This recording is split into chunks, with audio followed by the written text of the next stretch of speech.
Now talking about the RC driving point RC immitance functions. So let us first talk about the RC impedance function. So from the name, if, you can see that you want to find a synthesized circuit, where there are two kind of elements, resistance and capacitance.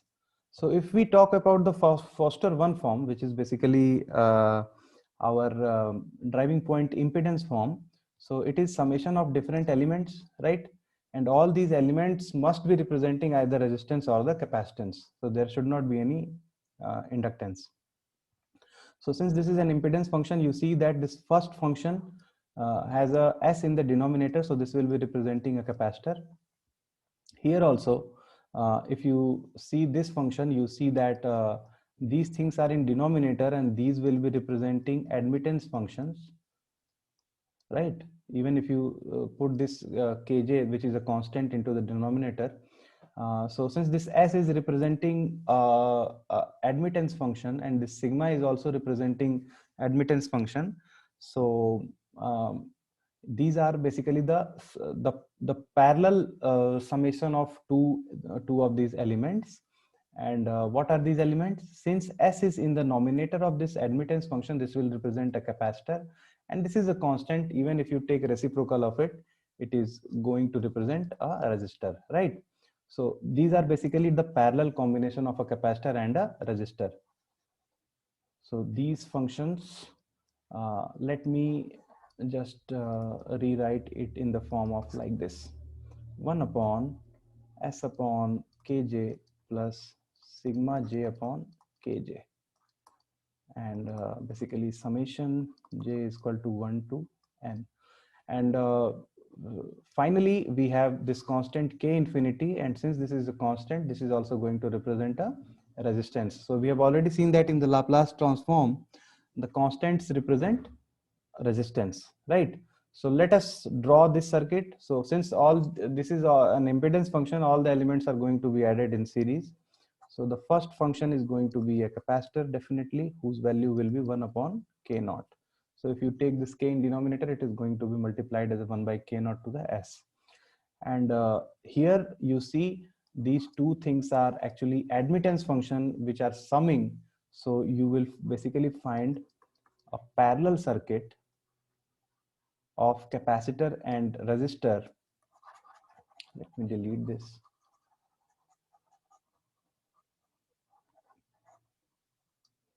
So what will be the value of, let me write this here again. So 1 upon s upon kj plus sigma j upon kj. And I have taken summation because there can be many components, many combination like this. So I have taken the summation.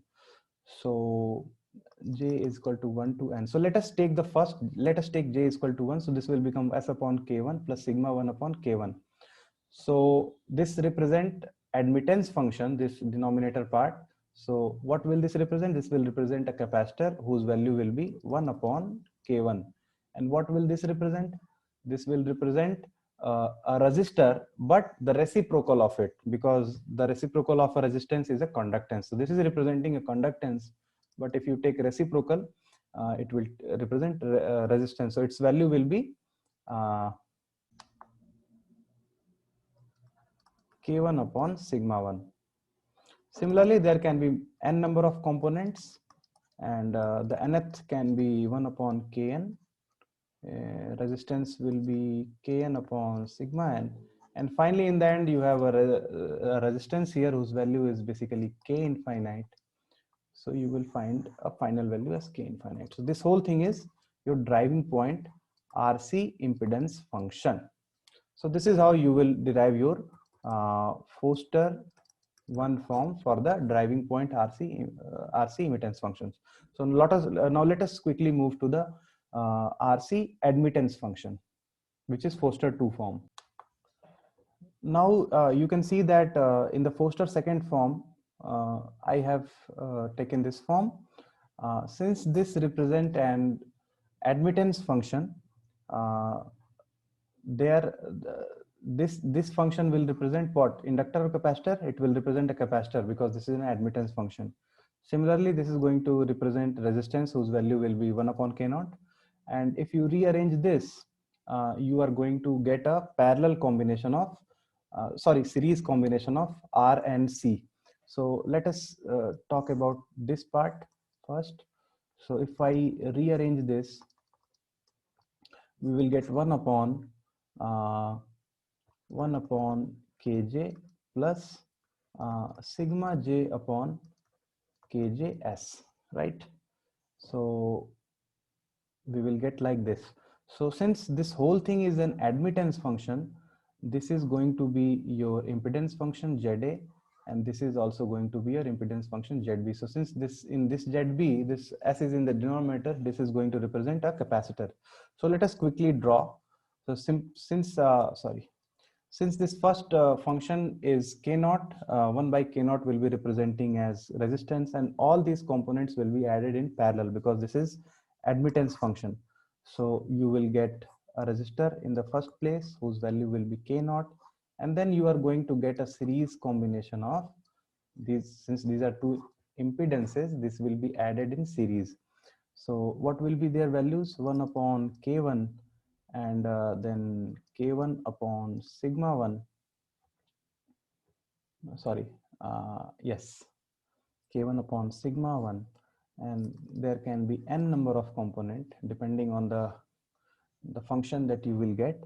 And let us write the nth component also, 1 upon kn, and what will this value will be? Kn upon sigma n, and finally in the end you are going to get a capacitor whose value is k infinite. So its value will be k infinite. So this is your Foster 2 form, and this is how you will represent admittance function of RC, right?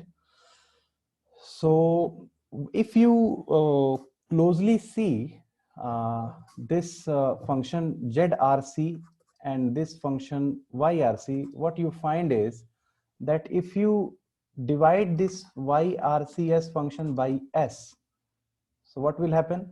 You will divide this whole function by S. So what you will get? You will get k naught upon S plus summation of j is equal to 1 to n kj upon S plus sigma j plus k infinite. So how does this function look? It look exactly the same as this ZRCS function. So what I have done is I have just divided the whole YRC function by S, and we are going to get the exactly similar function as ZRC. So I can write that ZRCS and YRCS have similar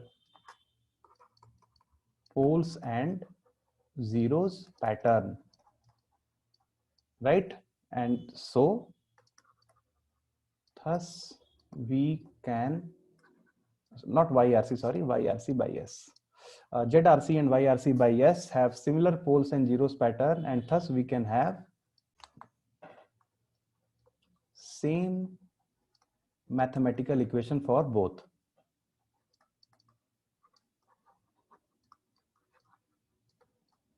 right? Which both? YRC by S and ZRC. Clear? Now let us move to the RL functions. Now, if you see the Foster 1 form or the series form for the RL function, which is basically the impedance function, so you must have a synthesized circuit in which there is a combination of resistance and inductance. So the first component, this K naught, will be representing a resistor, and this last component will definitely be representing an inductor. And what about the intermediate component? So let us rearrange this, and we will find this part j is equal to 1 to n. Let us take this kjs into the denominator. So we will get 1 upon kj plus sigma j upon kjs. So since this whole thing is an impedance function, this is going to represent admittance function YB. And since these two YA and YB are getting added, so it is going to represent two components being added in parallel. So what will this 1 upon kj represent? It will represent a resistance whose value is kj. And what will this sigma j upon kjs represent? It will represent an inductor whose value is kj upon sigma j farad. So let us quickly draw this circuit. So first component is definitely a resistor whose value is k naught. And then we are going to have parallel combination of resistor and inductors and n number of them. And then finally we are going to get inductor and whose value is going to be k infinite. And what is going to be the value of this resistor and inductor which are in parallel? Definitely k1, this will be kn, and this is going to be k1 upon sigma 1, and this is going to be kn upon sigma n. So this is your driving point RL circuit, which is synthesized from this particular function. Now let us quickly see the Foster 2 form also. So if you see this form, since this is the summation of admittances, this first form will be representing an inductor whose value will be 1 upon k naught. The last form will be representing a resistor whose value will be 1 upon k infinite. And let us rearrange this form and we will get j is equal to 1 to n 1 upon s upon kj plus sigma j upon kj. So this is going to be combination of two impedances ZA and ZB, since this is our admittance function, and the values will be, this will be an inductor whose value will be 1 upon kj, and this will be a resistor whose value will be sigma j upon kj, and these both will be in series because the impedances are being added. So let us quickly draw this circuit. So in the first part, we are going to get an inductor whose value is 1 upon k naught, and then we are going to get series combination of inductor and resistors like this, n number of them. And then in the final stage, we are going to get a resistor whose value is 1 upon k infinite. And what is going to be the value of this inductor and resistors? Definitely 1 upon k1 to 1 upon kn, and then this resistor value will be sigma 1 upon k1 to sigma n upon kn. So this is basically your driving point admittance function for RL circuits. So now if you just closely consider this YRL function and this ZRL function, if you divide this ZRL function by S, you are actually going to get this YRL function. You just do it and you will see the YRL function is exactly same as the ZRL function divided by S. So we can say that ZRL by S and YRL have similar pole and zero patterns, so they can have similar mathematical representation. So moving forward, let us see some other similarities between this RL function and RC function, depending on how their poles and zeros look. And depending on that, we can write down properties for these particular RL and RC driving point immitance functions. So before going to that, let me tell you that in any given in exam, if you have given any function, suppose you have given a function ZS is equal to, it can be anything like a s cube plus b s square plus cs plus d divided by p s square plus qs plus r, anything. If it is given and they are asking you to draw the Foster 1 form, so you know that Foster 1 form is the series form, and in series form, if you are taking partial fraction for any given function, you will get addition of different functions. So they must be represented in the form of impedance ZS, so that you will directly get your Foster 1 form, which is series form. So if in the question ZS is given as a ratio of two polynomials, you can directly take partial fraction and then draw the circuit depending on what we discussed. But if ZS is given and they are asking you to draw the Foster 2 form, then what you have to do, you have to take Ys. And what will Ys be? You will have to just take the reciprocal effect. So if Zs is this, Ys is going to be Ps square plus Qs plus R divided by As cube plus Bs square plus Cs plus D.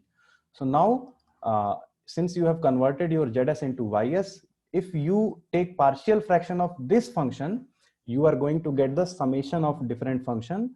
And when you draw that circuit, that is going to be your Foster 2 form, right? So always remember that series circuits represent Foster 1 form, and they must be solved from Zs function. Anything, if it is LC function or RC function or RL function, doesn't matter. And Foster 2 form represents a parallel function, parallel circuit. So any function must be converted into the Ys form. If it is not in Ys form, if it is already given in Ys form, then it is okay. You can just directly take partial fraction and solve. But if it is given in Zs form, you have to convert it into Ys form and then take partial fraction. So whatever you will get parallel circuits, right? Similarly, in the opposite case, if Ys is given and they are asking you to draw the Foster form, so you have to take the reciprocal and convert Ys into Zs and then take partial fraction, and then by solving it you will get your series circuit, which is Foster 1 form. So I'm just writing Zs is equivalent to Foster 1 form and Ys is equivalent to Foster 2 form. So before solving, you make sure to convert into the connected form. So Foster 1 form is connected to Zs and Foster 2 form is connected to Ys. Now let's move to the properties of RL and RC immitance functions. Now, talking about the properties of ZRC and YRL. So why have I taken ZRC and YRL together? Because if you see the ZRC function, what does it look like? You have K naught by S, K infinity, then this particular type of the function. And if you see the YRL function, it is exactly similar as the ZRC function. So YRL looks exactly similar to the ZRC function. You can see just by in your notes. So if they are similar looking, what is going to happen is that their poles and zeros are going to be exactly similar. So that is why the properties of ZRC and YRL function will be similar, because the properties depend on the behaviors of poles and zeros. So if you see any of the function, suppose let us take YRL, you see that there is a pole which is represented by this first function. It is at origin, right? And then if you see the whole function, if you make them a single function, you will see that the denominator power is going to be one more than the nominator power. So which means that there should be a zero which is near or at the infinity. Clear? So I have already told you that if the nominator power is less than the denominator power by a factor of 1, there must be a zero at the infinity. And if reverse is happening, which means if denominator has a degree less than by the nominator degree by 1, then there will be a pole at the infinity. So in this YRL function or ZRC function, there is a pole at origin and there is a zero at infinity. So from here we can say that, and also you will see that the poles and zeros are on the negative real axis. So suppose if you have S plus sigma j, what will be the value of pole? S is equal to minus sigma j. So sigma is a real quantity. So you are going to get all your poles and zeros on negative real axis for YRL function or ZRC function, or even ZRL and YRC function. So you first property of YRL and ZRL is YRC and ZRL is that poles and zeros must be on negative real axis and they should be alternating. Also singularity. So basically singularity is, we call our zeros and poles as singularity. So collectively poles and zeros are called singularity. Singularities are those points where system becomes undefined. So singularity near or at origin in the S plane must be a pole. So suppose if we have S plane, we have drawn our S plane. So this is negative area of S plane, this is positive area, this is imaginary axis, and this is real axis. So first of all, the singularity near or at the origin must be a pole. So I'm representing pole as cross, clear? And then also poles and zero must be alternating on the real negative real axis. So you will find a pole zero pattern like this, clear? And then finally you will have a singularity near or at the infinity, and that singularity must be a zero. So the singularity which is near or at infinity must be a zero. So in the function that we saw, it is very clear that since the nominator power is less than the denominator power by 1, there must be a zero at infinity.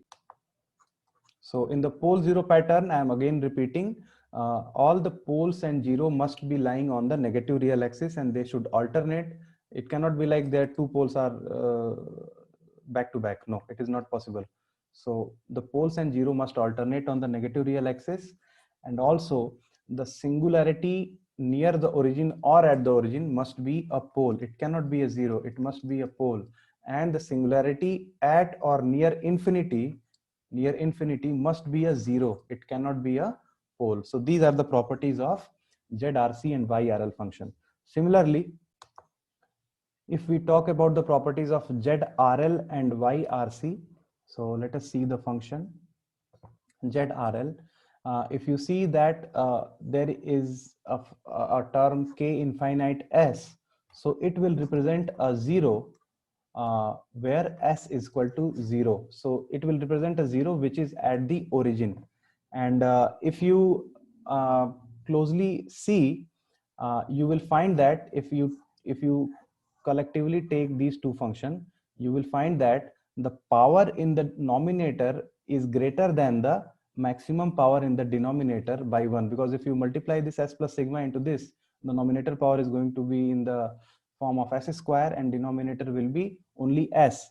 So you will see that the nominator power of s is greater than the denominator power of s by a factor of 1. So you can say that there is a pole at infinity. So exactly opposite is going to happen in the ZRL case. And also the function of ZRL is exactly same as the function of YRC. So if you see YRC, just clearly pause your screen and see YRC. And then if you see ZRL, these both function looks exactly the same, right? So the properties also of ZRL and YRC is going to be same. So by seeing that, we can say that the poles and zeros of the ZRL and YRC function alternate on the negative real axis of S plane, and the singularity near or at the origin is definitely a zero, because we just found that singularity represented by this, which represents a zero, was at origin. So it can be either at or near the origin. So singularity near or at the origin is a zero, and singularity near or at infinity is a pole. So we already saw that the nominator power was greater than the denominator power by a factor of 1.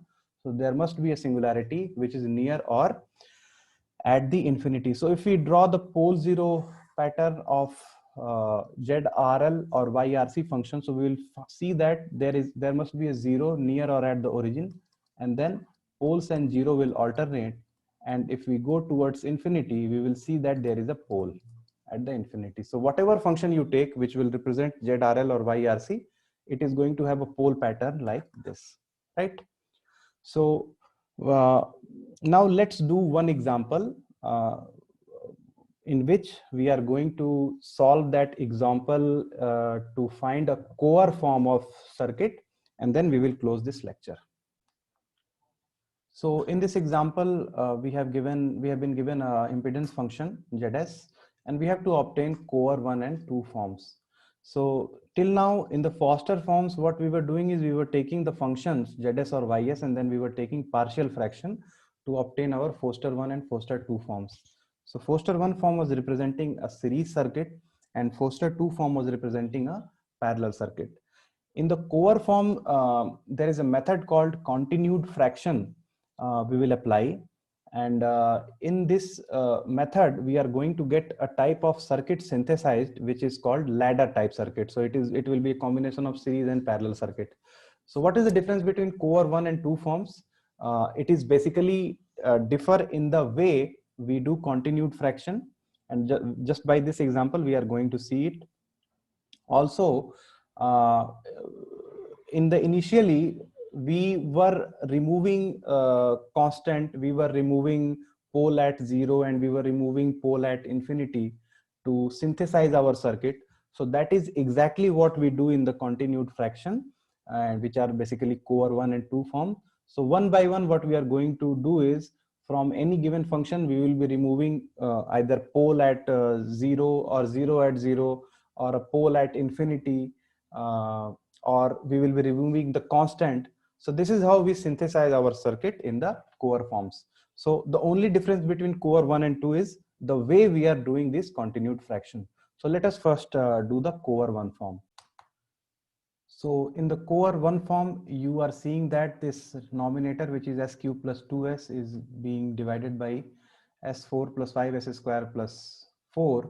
So how do you do divide in your schools? You will put the,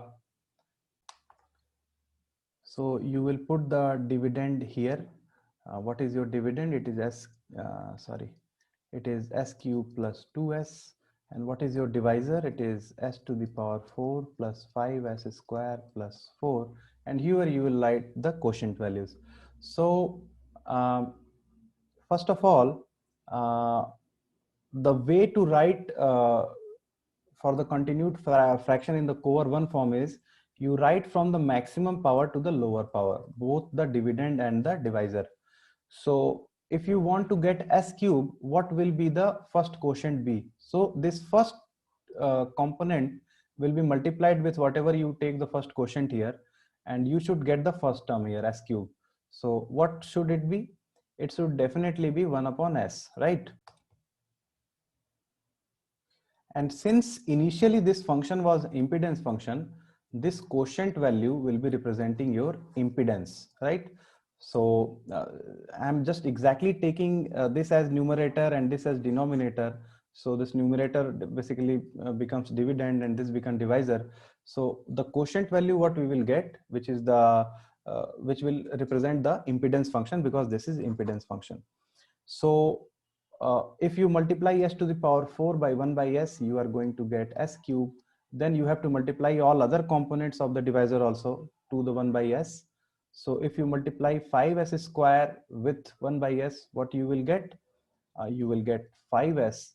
And finally, if you multiply 4, you will get 4 upon s. So this whole thing is subtracted from the dividend. So this s cube will be cancelling out, and you will get, so on solving this, you will get a remainder as minus 3s minus 4 by s. This is your remainder, and this is your quotient value. So if you just write it in the form of like mathematical form, you can say that zs is equal to 1 upon s plus minus 3s minus 4s divided by this thing, s to the power 4 plus 5s square plus 4. So you will get something like this. So do you want anything, let me call this as z1, let me call this as z2. Do you want anything negative, do you want negative coefficient in the in any polynomial, either in the denominator or nominator? No. If you remember the condition for the positive real function, uh, these coefficients cannot be negative, because if these coefficients are negative, your r, l or c will become negative, which is impossible. So what is the problem here? So actually we did the mistake, because we have taken this as our divisor. So what we have to do is, we have to take reciprocal of this function zs, and then do our continued fraction, so as to make sure that this negative coefficient doesn't come in our function. So if at all, if you are solving and you get encounter negative coefficient in the remainder, then what you have to do is, you just have to take the reciprocal of the initial function and do your calculation again. So let's do that.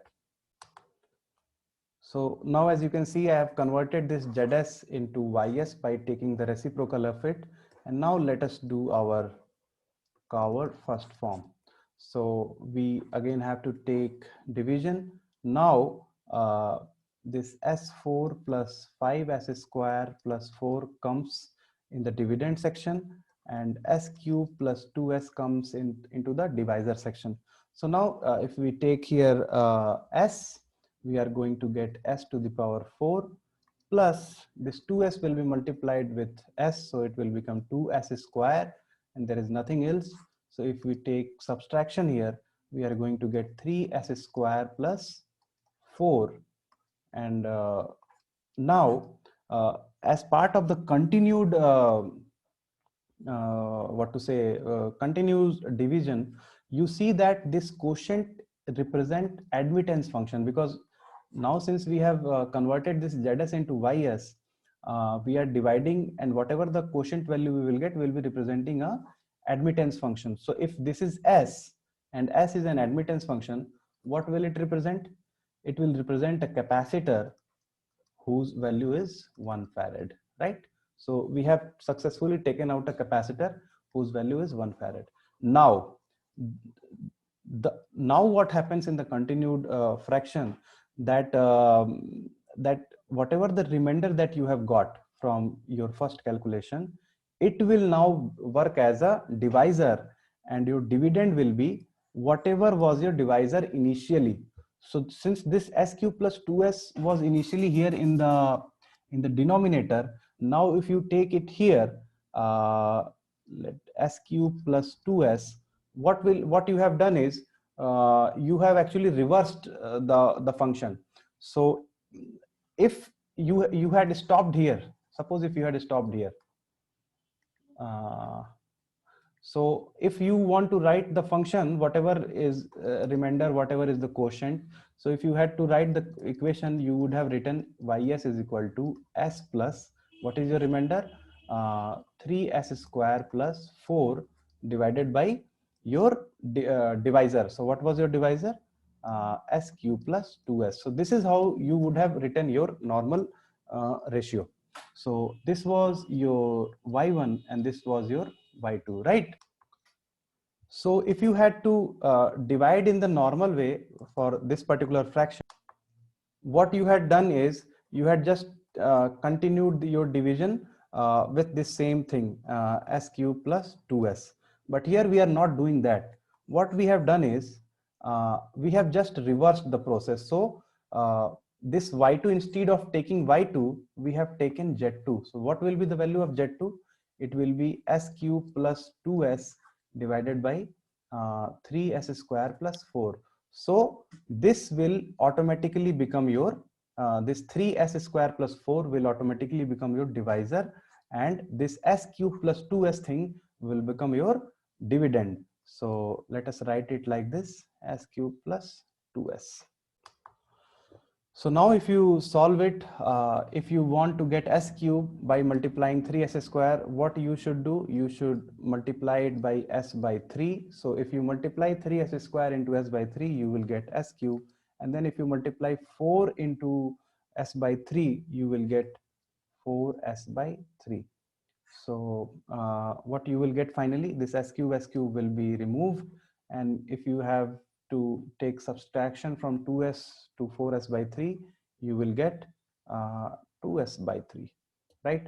Now again, since this was representing your admittance function, because you had taken initially your admittance function, the other one, since you have taken the reciprocal, this will be representing your impedance function. And since this is admittance, this was a capacitor, and since this is an impedance of value s by 3, this will represent an inductor, right?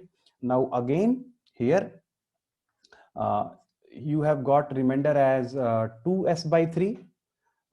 So this thing will come to the dividend now. So 3s square plus 4.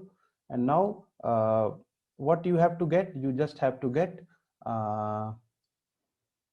3s square. So what you should multiply into this 2s thing? You have to multiply 9s by 2. So if you multiply 9s by 2, you are going to get 3s square. And since there is nothing else to here add, so you will finally get 4 in your remainder. Again, since you have got 4 in your remainder and you have got 2s by 3, it will come to your dividend. Sorry, I space is less. So let us put 2s by 3. So now what you should multiply in 4 so that you get 2s by 3? You should multiply s divided by 6. So if you multiply s divided by 6, you will get 2s by 3 and this whole thing will cancel out. So I'm not writing here because there is no space. So since this was Z, this will again be your impedance function, and this again will come to be an, this will be admittance function and this will come to be an impedance function.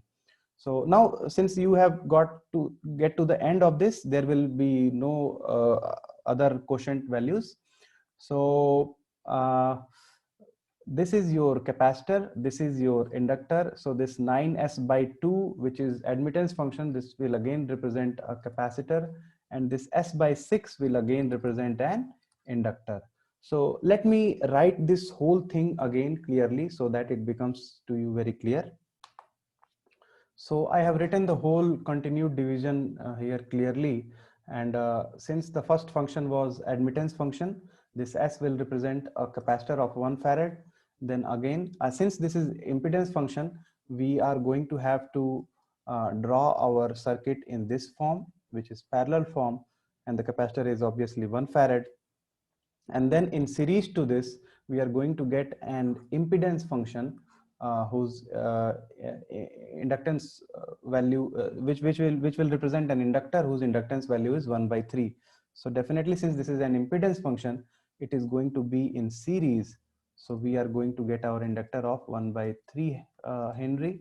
And then again, in the next step, we are going to get an impedance function whose value is 9 by 2 farad. So let us add this 9 by 2 farad, and again in the end we are going to get an inductor again whose value is 1 by 6 Henry. So this is how our circuit will look like. So this whole continued fraction can also be written in a single ratio like this, and let me write that. So that whole ZS function can also be written like this, where you see that 1 upon this S function was representing an admittance function, and then again we reversed, and this S by 3 was representing an inductor, and then again we reversed, this 9S by 2 was representing an admittance function, and again we reversed and we got an inductance function. So this is how you can write a continued fraction in a single fraction. So this is the circuit we got. Now let us quickly draw the cover 2 form also. So this was our function, and what is the difference in cover 1 and cover 2 continued fraction method is that if you have to take the division, now you have to write from the lowest power of s to the maximum power of s. So in the dividend, you will have to write 2s. So since this will be 2s plus s cube divided by, let me write it reversed. So this will be 4 plus 5s square plus s to the power 4. So 2s plus s cube, and let us write this also in the reverse manner. So 4 plus 5s square plus s to the power 4. So like the previous case, if you do this division, you are going to get some negative terms. So what you have to do is you again have to take the reciprocal of this ZS function, so you don't get any negative coefficient in any of your intermediate polynomials. So again we are going to do, you can check it at home, you will get negative if you just directly go for the division. So what we will do is we will take ys, which is just the reciprocal of ZS, and we will get uh, 4 plus 5s square plus s to the power 4 divided by 2s plus s cube. Now this we can take our continued fraction, and then whatever we will get is going to be our cover 2 form. So let us do in the next page because it is going to take a long space. So let me write it. So this inside will go your dividend, which is 4 plus 5s square plus s4, and your divisor will be 2s plus s cube. Now what you will do is you will multiply whatever the coefficient you will here you will take, you will multiply the lowest power of s with that, so as to you will want to get this 4. So what you should multiply here? So if you multiply 2 by s with 2s, you will get 4. Now multiply s cube into this 2 by s, so you will get 2s square, right? And now let's subtract it, so we will get 3s square plus s to the power 4. Now again, this remainder will become divisor, and whatever was the dividend earlier, divisor earlier, it will become dividend. So it will become 2s plus s cube here. Now since this first term, the term we were dividing was ys, so the first quotient we will get will represent a admittance function. So since this is 2 by s, this will represent an inductor of value 1 by 2. 1 by 2 Henry, right? Now coming to the next stage, what we should multiply in this element so as to that we get this element. So definitely we have to multiply 2 by 3s. So if we multiply 2 by 3s, we will get 2s out of this. And again, if we multiply s to the power 4 with this, what we will get? We will get 2s cube by 3.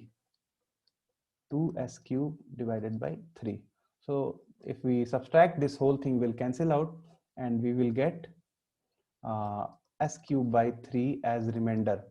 Now since this was reversed, this will represent an impedance function, and what will it be? It will be a capacitor whose value is 3 by 2 farad, right?